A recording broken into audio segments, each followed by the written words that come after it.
Hey guys, today we're going to be looking at the structure of the atom, kind of taking a historical look at how we know anything about the atom. One of the things you guys watched yesterday was a video on YouTube about coming up with the scale of the atom, how small it was. And it said if a neutron was the size of a tennis ball, then the atom would be 8 kilometers across, this huge kind of sphere of LA. When we're talking about the atom, we're talking about the tiniest little particles. And that's why we study it using nanochemistry and those scanning tunnel microscopes that were mentioned in the video that IBM used to make that little video that they made, where we actually study not the atom itself, but the change in the electricity of the push and pull, the electronegative charges that are coming from around the atom. It's kind of making like a sphere of force. This branch of nanochemistry, as is mentioned in the video, is something that when I was studying chemistry didn't even really exist yet. But now it is an emerging field of study for chemistry. So much of what we learn is coming from this nanotechnology, the technology of the very, very small. I mean, even just looking at our cell phones, right, from the Zach Morris, Saved by the Bell, right? The Zach Morris is that big cell phone, right? All the way to the cell phones that we use now, and then the computing power that they have within them are all consequences of this nano movement, the movement to the really, really, really small. And so this visual here is like really small, the brain, really small, the blood cell, really small, the DNA. No, much smaller, right? To make it to the size of an atom, very, very small. We know that the atom consists of subatomic particles, protons, neutrons, and electrons. The protons and the neutrons are in the nucleus of the atom, and the electrons are moving around the outside. We're going to look at how we discovered these things from Thomson's cathode ray tube, Millikan's oil drop experiment. In our next video, we'll hit up Rutherford and his gold foil experiment. But for now, I just want to start kind of with the end. I want to start with the big picture of the atom as we know it, with its protons, neutrons, and electrons all arranged inside of the atom. Protons, as you may recall, are positively charged. And so we often put protons in the center of the atom with their positive charge. Neutrons are neutral. They are also, though, in the nucleus. You can draw the neutron as like a 0 with a line through it, like no charge, or you could put an N for neutral. I usually do the 0 slashes. That's just my preference, okay? So we have our 3 protons and our 3 neutrons in the nucleus, and then around the outside of the nucleus, we have our electrons, probably 3. And so that is the standard neutral atom of lithium. As we're going to study later, lithium has exactly 3 protons, so its atomic number is 3, and that's how I know that it is lithium. So all of those things are related to one another. What we're going to be doing over the remainder of this video and tomorrow's video is really getting into how do we know that? How did we find out that there are protons and neutrons and electrons in the atom? And how could we possibly know where they are if even today we can't see the atom?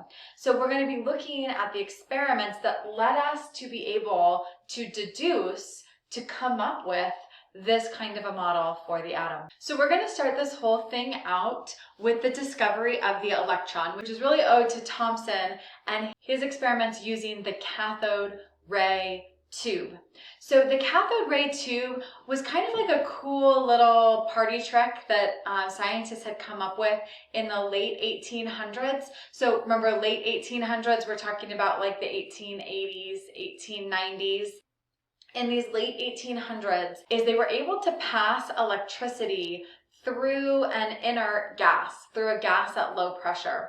And they were able to create these kind of beams of light that would come through these cathode tubes. And they were very cool. They did not have a particular use at the time of their creation at the time when Thomson would have been using them. They went on to have a very important use, and remember this from our first chapter, this is where some basic research became a technological development, where research for the sake of research became something that improves all of our lives. The cathode ray was actually the fundamental component of the original TV. So this thing in here generated at the back and then kind of moving forward and projecting onto the screen, that was a cathode ray tube. Now that's not exactly the one that Thomson used, but it's a similar concept that was developed eventually into our TVs.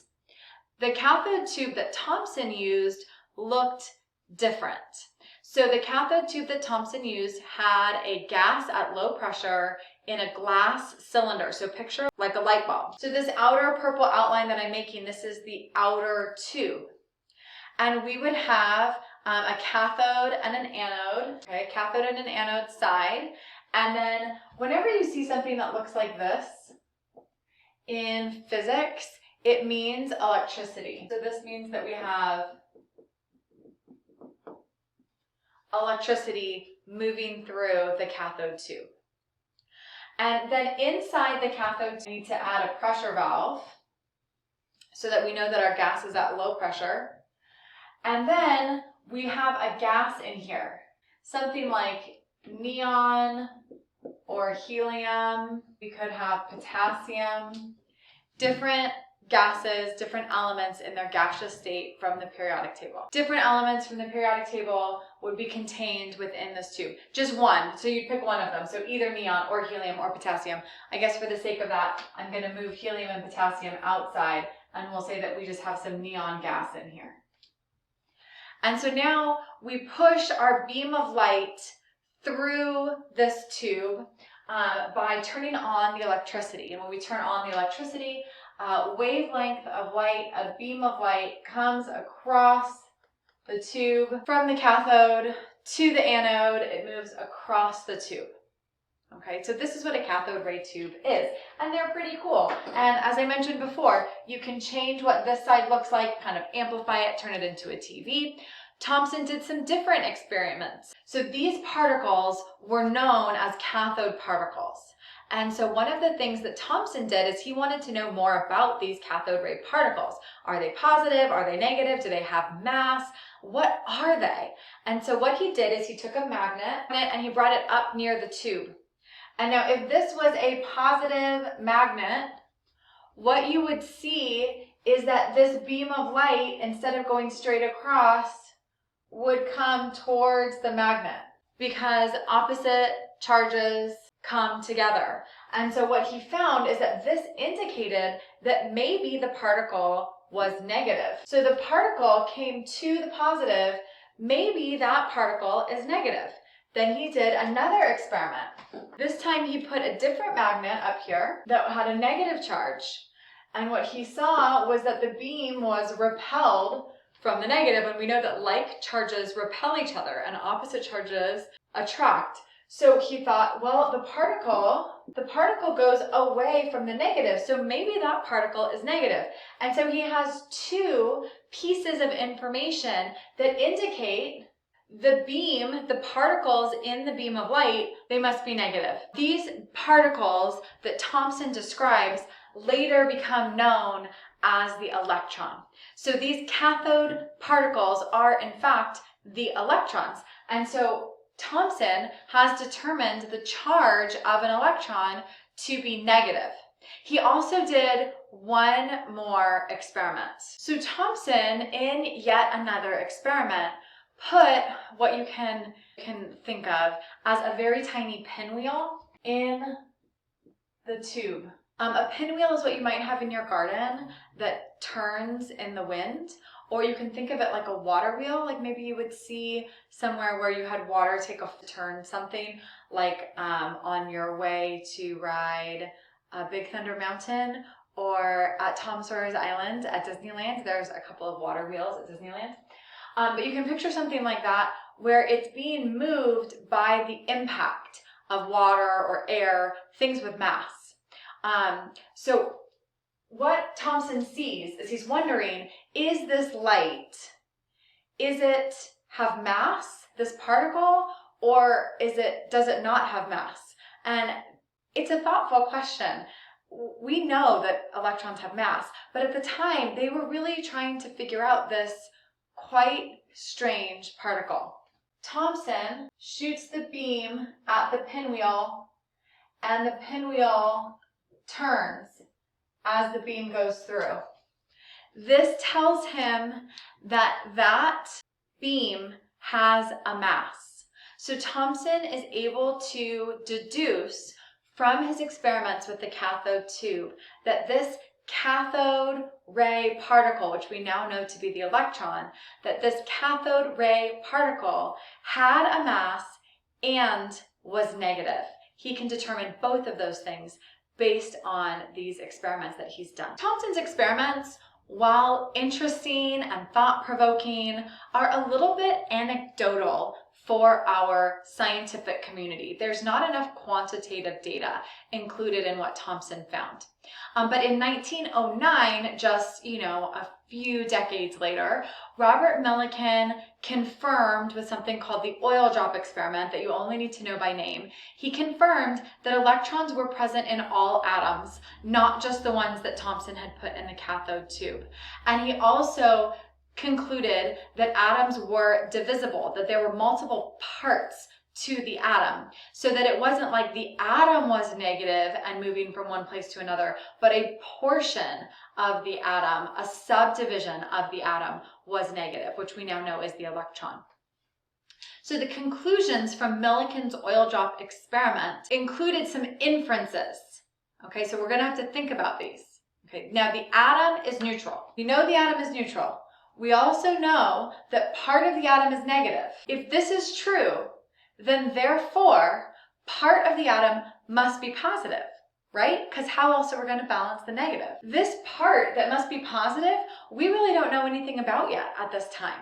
We've discovered the electrons, we've figured out that they're negative, we've figured out that they have mass, and we are inferring, we're deducing that there must be something positive also in the atom in order for the atom to be overall neutral.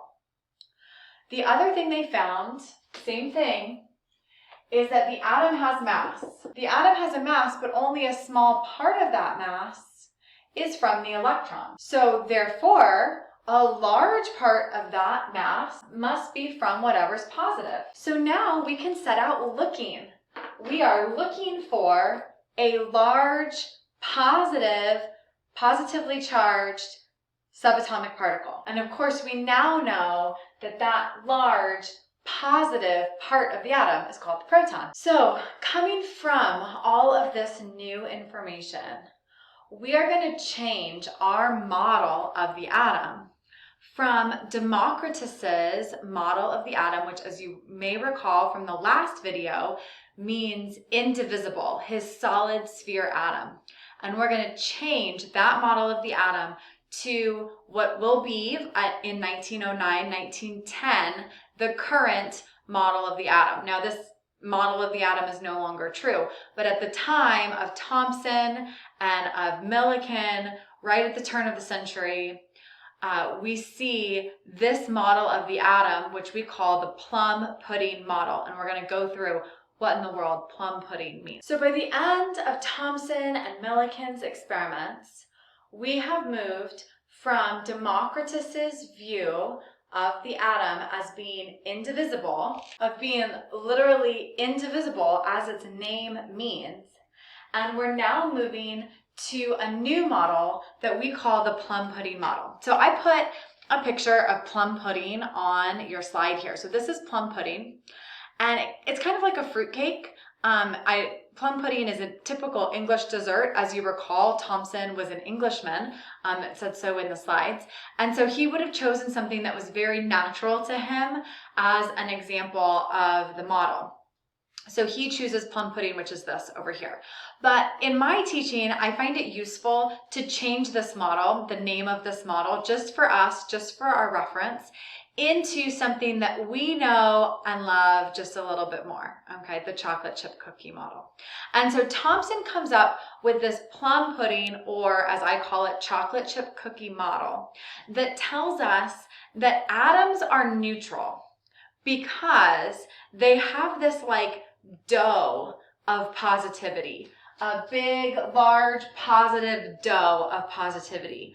But then embedded all throughout that positive dough are little chunks of smaller negative electrons. So for Thompson's plum pudding, or as we call it, chocolate chip cookie model, we are seeing this positive and negative mixture.